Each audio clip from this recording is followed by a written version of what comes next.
Alô, alunos, alô, alunas do oitavo ano. Aqui quem fala é o professor Chico, tá? Aí para mais um novo formato de aula, que vai ser por videoaulas agora e não somente pelo WhatsApp, né?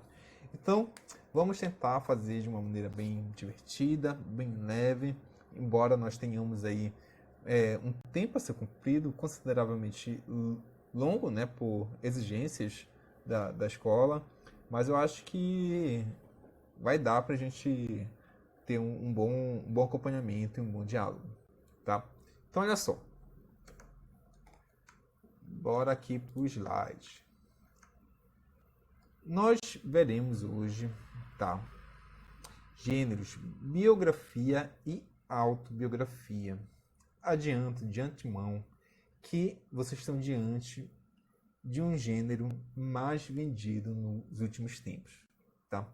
Entre os livros mais vendidos, se você for lá na revista Época, se você for na Amazon, com certeza vai ter biografia entre os top 3, digamos assim, tá? Então, gênero, biografia e autobiografia, nós veremos o que é isso afinal, tá bom? Eu sou o professor Chico Chicote, professor de português, tá? Quem não reconhece esse rapaz aí? E essa aula é organizada pelo Centro Educacional Edificar. Vou pegar o livro para melhor acompanhar vocês, tá bom? Lá na página 50 e...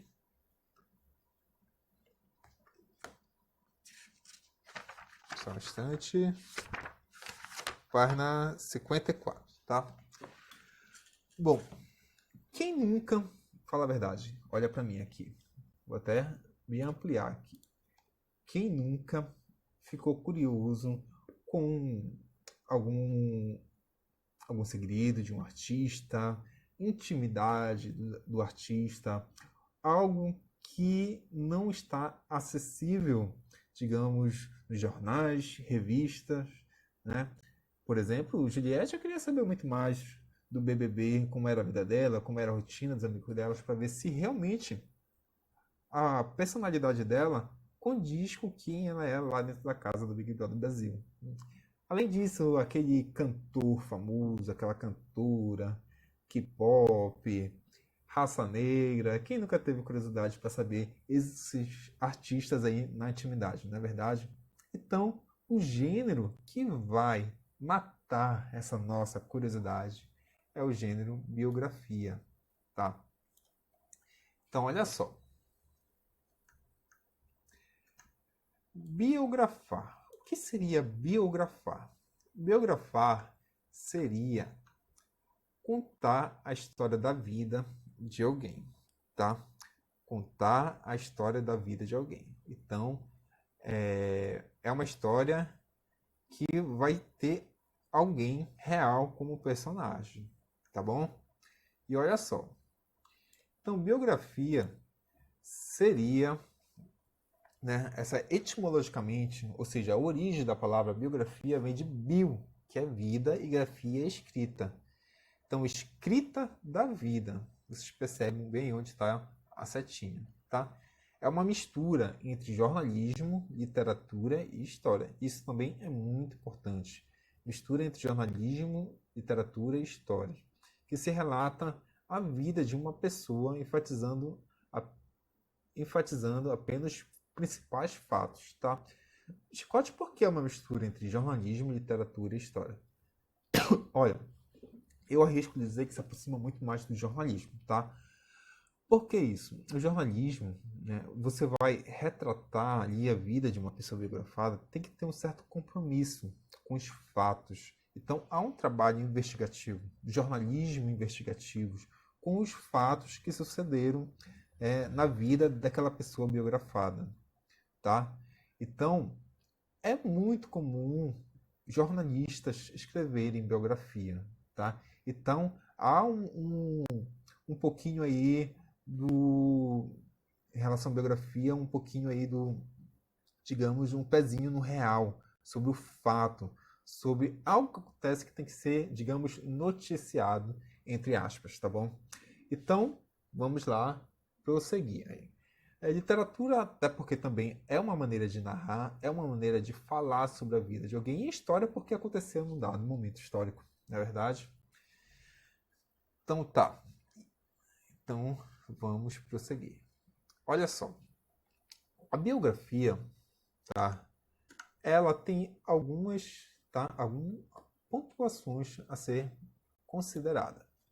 É uma narrativa não ficcional, ou seja, biografia não pode ser inventada. Por isso que ela tem esse cunho jornalístico. O jornal ele não vai te contar uma mentira, ele não vai te contar uma história literária, uma ficção, algo que é inventado. Não, ele vai trabalhar em cima de fatos, vai trabalhar em cima de informações que foram vinculadas, que foram reais, que aconteceram, tá? Ou seja, veja aqui, ó, a setinha. Os fatos não precisam ser totalmente reais. A história pode ser contada em ordem cronológica, ou seja, do nascimento à morte, ou através de temas como amores, derrota, traumas, etc. Em ordem aleatória ou psicológica. Aqui eu abro um parênteses que o mais comum, tá? O mais convencional é que seja narrado através da ordem cronológica. Então a biografia sempre vai começar ali a data de nascimento da pessoa importante, depois a juventude. Depois também ela vai trazer um relato ali, os primeiros passos como profissional, como aquela pessoa se destacou na sociedade, como foi que ela se tornou um fenômeno. Depois vai para a trajetória profissional, e enfim, a velhice e a morte. Tá? Então, 90% dos casos, a cronologia tem uma ordem a ser seguida, que é do início do nascimento até a morte. Tá? Olha essa tinha aqui. Pode ser um romance escrito, filmado, documentado ou dramatizado. Nós já vimos aí filmes que contam a história de grandes personalidades, tá? Documentário. Um dia desse eu vi um documentário maravilhoso sobre o Michael Jordan, que fala ali o porquê de um time tão vitorioso, um dos maiores jogadores de todos os tempos, né? Teve sua última dança, o último jogo. Um documentário sensacional chamado A Última Dança, que está disponível na Netflix. É um documentário bibliográfico, né? Que vai narrar, vai contar a história do Michael Jordan, né? Que esse documentário ali, ele pega muitas filmagens, pega muitas notícias, algo factuais, algo reais, para retratar a vida daquela pessoa biografada, certo? Vamos lá, já temos muitos romances também, tá? Romances contando a história de alguém. E aqui, ó, também pode vir em forma de cordel, repente, poema, letra de música, entre outros. Aí se aproxima muito mais da literatura, não é? Então, percebo que biografia é um gênero muito amplo, muito diverso, que vocês podem encontrar em diversos formatos, tá bom? Vamos lá. As principais características do gênero textual biografia são informações que contam o nome da pessoa, data e local do nascimento, isso aqui é importante, pode cair na sua prova. Fatos importantes da vida dessa pessoa, ou seja, o que ela fez de importante na vida. Imagine o Chicote. Chicote deu aula na escola Edificar, né? Texto narrado em terceira pessoa, tá? Geralmente é um jornalista falando sobre isso. Então, terceira pessoa é de quem se fala, daquela pessoa ali. Uso frequente de pronomes pessoais e possessivo, né? Ele, ela, dele, a trajetória dele, a trajetória dela. Ele entrou numa parte da vida decadente. Olha aí o ele, né? Predomínio de verbos no pretérito, né? Ou seja, de algo que já aconteceu, de algo do passado, tá? Relato dos fatos nos textos bibliográficos aparece frequentemente pontuado de lembranças, porém com compromisso de dizer a verdade, tá? Olha assim, aqui é um ponto muito relevante a ser destacado, porque biografia não é um relato de memórias.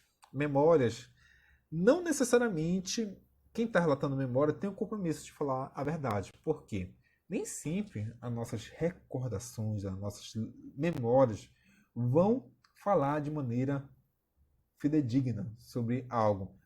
Nem sempre vão falar de maneira como realmente aconteceram, porque nossa memória é falha. Mas a biografia tem aí o compromisso de falar a verdade. Então, por isso tem que ir atrás dos fatos, dos vídeos, certo? O biografado é geralmente uma pessoa muito importante, cuja vida e obra tem interesse na sociedade, tá? Então, geralmente, o biografado é uma pessoa importante. Se você não foi ninguém na vida, não teve nada de interessante, não adianta me escrever uma biografia que ninguém vai ler, não é verdade? Então, é isso. Bora lá agora para algumas pontuações, tá? Pontuações sobre autobiografia, tá? Qual é a diferença entre biografia e autobiografia? O próprio nome já diz, né? Eu vou até aumentar aqui. A autobiografia, uma pessoa vai escrever, vai contar a história dela de si mesmo, ou seja, vai ser em primeira pessoa, tá? Vai ser mais um aspecto confessional, né? Ele vai confessar coisas que aconteceram ali na vida dela. Existe também uma modalidade em que um escritor profissional escreve em primeira pessoa sobre a vida de alguém. Muitas vezes essa pessoa célebre, essa pessoa famosa não tem a habilidade de escrever. Então ela contrata alguém, ela vai relatar para a pessoa e essa pessoa vai escrever em primeira pessoa. Isso não deixa de ser uma autobiografia, tá? O nome desses caras que escrevem é ghostwriter, tá? São pessoas profissionais que escrevem muito bem, que acabam escrevendo no lugar da pessoa famosa ali. Tem um livro aqui muito bacana, vou mostrar para vocês, que é o Budapeste.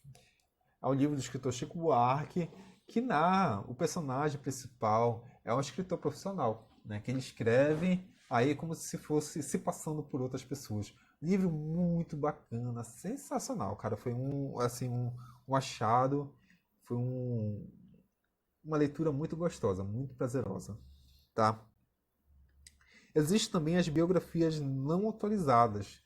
E geralmente quando isso acontece, as biografias não autorizadas, é porque tem alguma coisa ali, alguma coisa que o autor não gostou, alguma coisa que a pessoa famosa ali não quer que venha a público, né?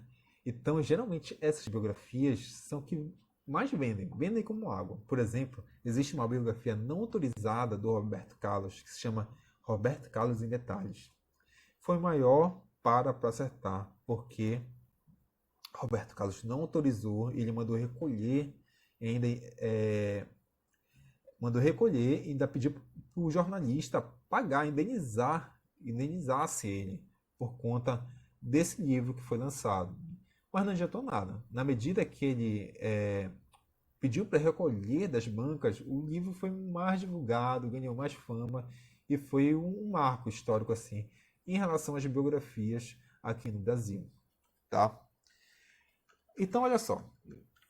Para fixar, nós vamos ver esse exercício rapidinho aqui, tá? Então, leia aí junto comigo. Leia o texto para responder as questões que seguem.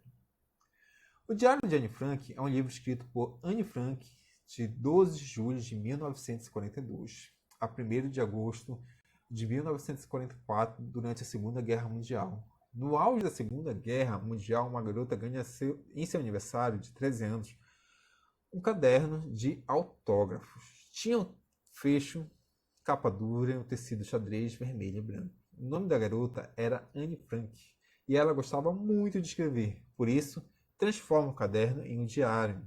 Menos de um mês depois, Anne e a irmã Margot e os pais vão para um esconderijo secreto, onde passam mais de 2 anos com outras pessoas para não serem enviados para um campo de concentração. Os nazistas acham o esconderijo e o grupo não escapou do Holocausto. Anne, que era judia, morreu pouco antes de fazer 16 anos. Porém, o diário onde foram narrados um momento sobre a vida de Anne Frank e os acontecimentos vivenciados no anexo secreto, sobreviveu em 1947 e se tornou um dos livros mais lidos no mundo. Traduzido para mais de 60 idiomas. Olha aí, muito bacana, né? Então, olha aí, você pode tirar um print, tá, disso aqui. E eu quero respostas lá pelo WhatsApp, tá? Você pode apertar pause, você pode aí apertar pause, passar para o caderno e mandar a foto no WhatsApp. Ó, a biografia sobre a vida de Anne Frank, que foi uma famosa estrela de TV, foi uma jornalista, foi uma anônima que ficou conhecida após a publicação do seu diário, uma sobrevivente da Segunda Guerra Mundial, responda lá no privado, tá? Segundo o texto de Anne Frank, ganhou o diário dos presentes dos avós paternos em seu 13º aniversário. Se você quiser, você pode voltar ao vídeo para poder responder, tá? Relatou em um caderno o período que viveu com os pais e irmãs em esconderijo. Passou 2 anos sozinha, escondida dos nazistas, em um esconderijo secreto. Após 2 anos que ganhou o caderno de autógrafos, teve que viver como refugiada de guerra.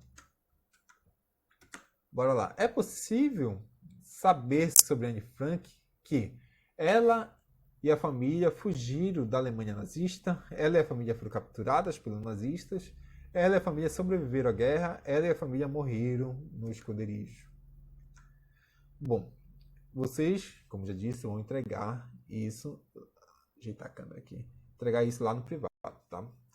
Agora nós vamos para o livro, ver o que o livro nos tem, né, a dizer. Olha só.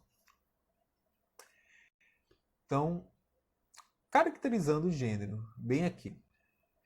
Neste capítulo, estudaremos o gênero textual como uma função social muito importante, a biografia. Como se trata do relato da vida de uma pessoa, se fosse você, eu ia grifar, tá? Nós já vimos aqui, do meu ponto de vista, o que é a biografia, agora nós vamos ver do livro. É sempre bom ter vários pontos de vista sobre alguma coisa, tá? Como se trata de um relato de uma vida de uma pessoa, esse gênero contribui bastante para ampliarmos os nossos conhecimentos sobre a pessoa biografada. Normalmente alguém com uma trajetória de vida que vale muito a pena ser relatada. Já falei isso, né? Se você quiser grifar, fique à vontade. Nesse capítulo, os textos que selecionamos trazem exatamente 2 homens cuja vida foi muito interessante, Fernando Pessoa e Che Guevara. Vamos conhecê-lo? Então, olha só. Aqui é um recorte que eu acabei de ler, tá? E no primeiro momento nós vamos ver aqui a vida do Fernando Pessoa, que é um dos nomes mais importantes da língua portuguesa. Esse cara é simplesmente fenomenal. Muito, muito, muito, muito, muito importante. Vocês vão ouvir muito de Fernando Pessoa e vão adorar, tá?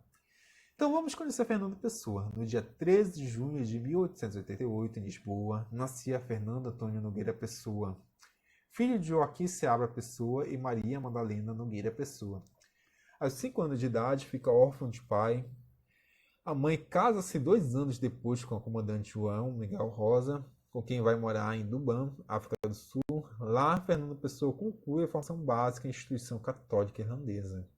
Ainda no período escolar, Pessoa demonstra grande habilidade com as letras e que veio a influenciar sua vida posteriormente. Além de um dos mais importantes poetas da língua portuguesa, ele foi um escritor, astrólogo, publicitário, jornalista, empresário, tradutor e crítico literário. Ganha destaque na escola pelos seus escritos, chegando mesmo a receber algumas premiações estudantis. Tal aptidão, no entanto, não assegura confiança nas relações interpessoais. Tímido, solitário, introspectivo.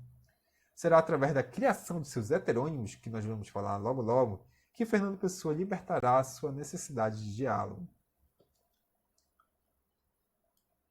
Seus primeiros poemas datam de 1901, escrito em inglês. Pessoa cursou a Faculdade de Letras em Lisboa, abandonando o curso em 1907. Publicou estudos críticos na revista Águia e fundou a revista Orfeu, tida como o marco inicial do modernismo português. Esta última publicou com os heterônimos de Álvaro de Campos os poemas Opiário e Ódio Triunfal, que foram bastante criticados na época. Em 1935, Pessoa começa a apresentar sérios problemas de saúde, provavelmente a sequência do consumo excessivo de álcool, né? Consequência do consumo excessivo de álcool. Vindo a falecer prematuramente 30 de novembro desse mesmo ano. Olha só. Cara, aqui ele já contou a vida toda Fernando Pessoa. Claro que ele vai falar alguns pontos centrais sobre ele, mas perceba aqui como começa. No dia 13 de junho de 1988, nascia Fernando Pessoa, ou seja, começa pelo nascimento. Geralmente, biografia se começa assim, tá? Aí fala a filiação, depois fala para onde ele foi morar, depois fala o período ali da juventude, da escola, né? Fala da personalidade dele, das aptidões, ele era astrólogo, jornalista, tinha grande intimidade com a escrita. E também, né, ali, que ele era tímido, solitário, né? A personalidade dele fala das primeiras narrativas, dos primeiros prêmios e como ele morreu, né? Como nós atingimos aqui o tempo limite da nossa aula, nós vamos, na próxima aula, continuar aí com a obra do Fernando Pessoa, vários heterônimos, eu vou explicar mais atentamente o que seria heterônimos, tá? E, de antemão, deixo aí essa atividade para vocês resolverem. Eu vou deixar, tá, também as resoluções dessa atividade. Por exemplo, por que Fernanda Pessoa foi morar na África do Sul? Tá? E você responda aqui, que eu vou tirar essa tarja amarela aí, para você ver se você acertou. Muito obrigado, queridos alunos. Muito obrigado, mamãe, papais. E até a próxima. Beijo do chicote.